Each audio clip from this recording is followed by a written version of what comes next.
Hi, I'll be showing off Sentry in this video. If you just want details of each fight, I'll have a summary written in the description, or if you just want to see the painful ramp, I do have a clip at the very end where I get 10 reality warps on Titania. Otherwise, I'll just be yapping a bit and giving my notes and advice at the start of every fight. My Sentry is a 7-star rank 2, and I used a mixture of small and medium boosts for every fight. First thing out of the way, this guy is not going to replace your Kate for Necro completion and exploration, and especially not Wong for the 10-year challenge. But if you're low on options like me and seemingly have everyone except for Wong to do the 10-year challenge, this video is to show you that he can work. Somewhat. I would guess that Sentry is like Strife for Necropolis, albeit with different utility, and I personally think better survivability. He's sort of a last resort as a main attacker and can come into play for fights that ask for power control or an unstoppable counter. A big drawback for Sentry though, compared to other Necropolis options, is the fact that you basically use basics only, which means the timer is constantly ticking down, so you'll have to get good at using relics as often as possible for maximum time, which I did not, as you'll see with Nova.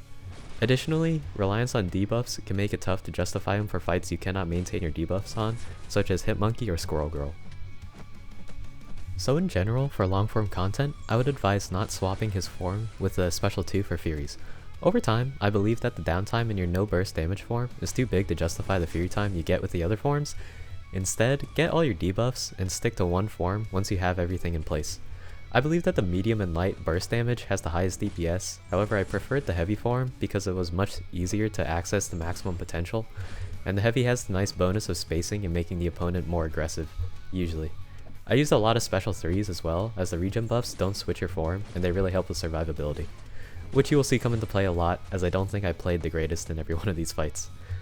Something else to note is his ability to stun after his first medium for heavy, similar to champs like Chavez and Gladiator. Good things to get used to is doing light medium combos into heavy to maximize your hits, and another thing is knowing that you have enough time to fit one light after your medium and still heavy, so medium light heavy works.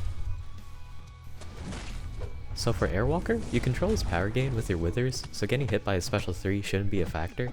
Additionally, combined with the Halt debuff, you would completely remove the threat of Power of Galactus, which I did activate earlier in the video. I used the heavy form in this fight for constant access to knockdowns, which should prevent you from activating the Power of Galactus in the first place. Finally, using the special 3 helps keep your health up from blocked hits, and the Dark Tide damage if you're like me and accidentally dex one of his specials. Otherwise, this is a simple fight, so good luck and see you at Wiccan.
Wiccan is somewhat interesting, as you have to be careful while ramping up, but otherwise you're not in much danger.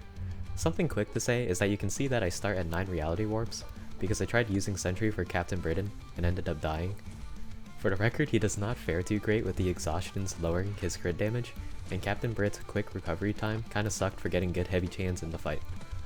But I do get to showcase that you don't lose everything if you die with Sentry, as cycling through the forms for all your debuffs will get you the 10th reality warp.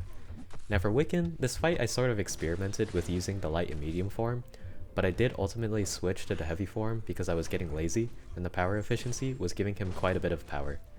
The thing to pay attention to while ramping is his neutralize, since you need your buffs to not fail so you can convert them with your specials, and switch forms. However, if you play around not using your specials once ramped, it doesn't matter if your buffs are neutralized since you're Incinerate immune. While I'm at it, I should also note that on this path, the Tranquilize node isn't that big of an issue if you don't parry much, and even if you parry once fully ramped, you should already have all your debuffs applied by then and can refresh them, so the Tranquilize doesn't matter at that point, outside of parry stunning. Ultimately, special 3s for regen and willpower from a neutralized debuff should keep you alive throughout the fight, and Wiccan has such a low health pool compared to the rest of Necropolis, he should get down pretty quickly.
Like Airwalker, the Withers completely eliminate the threat of power gain, so Dragon Man should also be a huge punching bag.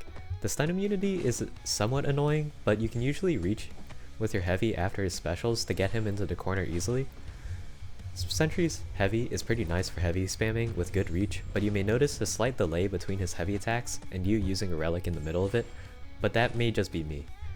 I didn't even need to special 3 in this fight, as Ineptitudes gave me enough healing through willpower, but I will say that this fight did take a while, almost timing out.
Now for Nova. This fight was unfortunately not a solo, but I believe that it was more than achievable with proper relic management. With Sentry, Withers will stop Nova from pushing himself to special 3 by dashing back and forth. The Necropolis node on Nova is that you can't stay close to him for too long, otherwise he will deal burst damage to you. So I stuck to short combos, around 3 to 4 hits, and dashed back after every heavy in the corner to get away. Additionally, something that I do frequently in this fight is that I will dash back immediately after relic and dash right back in order to not get a surge charge. White Tiger fans know that this is the same trick you use for getting her precision after a relic. Now for the relic management, what I should have done is relic first, then special 3, but because I did it the other way around, I did not get as many relics as I could have, and I ultimately timed out near the finish line. Overall, heavies will push Nova far enough, and his specials also reset the surge charge timer as long as you maintain distance before he throws it. Another thing to note is that later in the fight I find a good rhythm where I bait a special 1 so he gains energize, and do medium light heavy to usually push him to another special, and repeat the cycle.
Now as a bonus, I have a recording of me getting 10 reality warps on Titania with Sentry.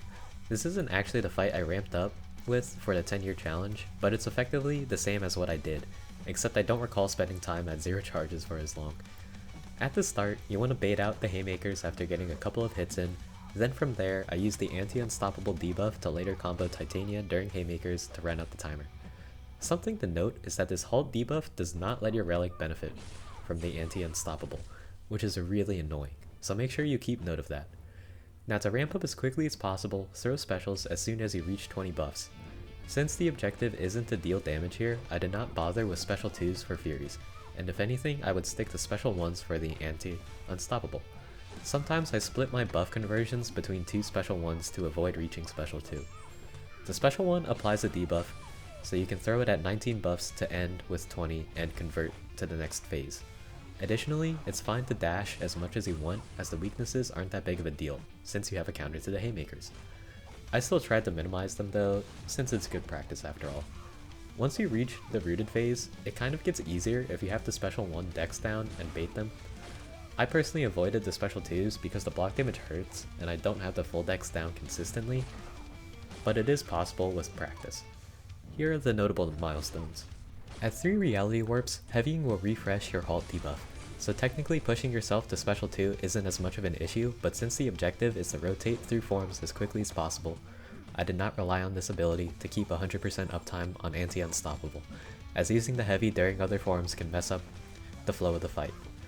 At 6 reality warps, you gain access to your extended combo, which is very useful for getting Titania more cooperative to throw her special 1 by knocking her down, giving her more power to get her to the special 1 more often, and will also let you refresh debuffs without impacting your cycle.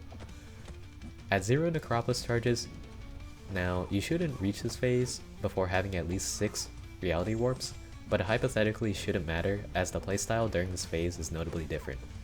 Necropolis enemies at 0 charges will go unblockable and have a power gain when far away, but most importantly they go stun immune and immune to all forms of power manipulation.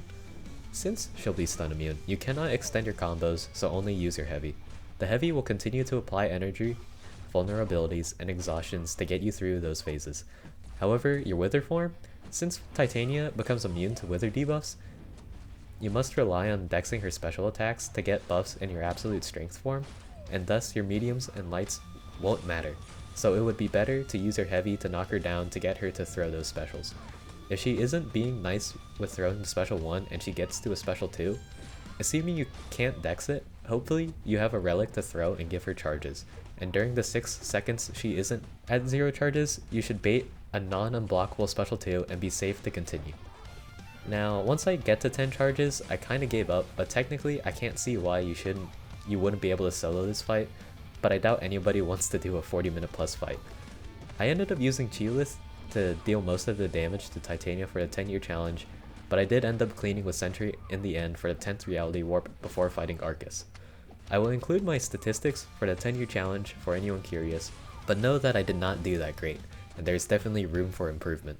Thanks for watching, and hopefully this either improves your opinion of Sentry by a little bit, or at the very least give you some hope for any sort of 10-year challenge Necropolis run without a wonk.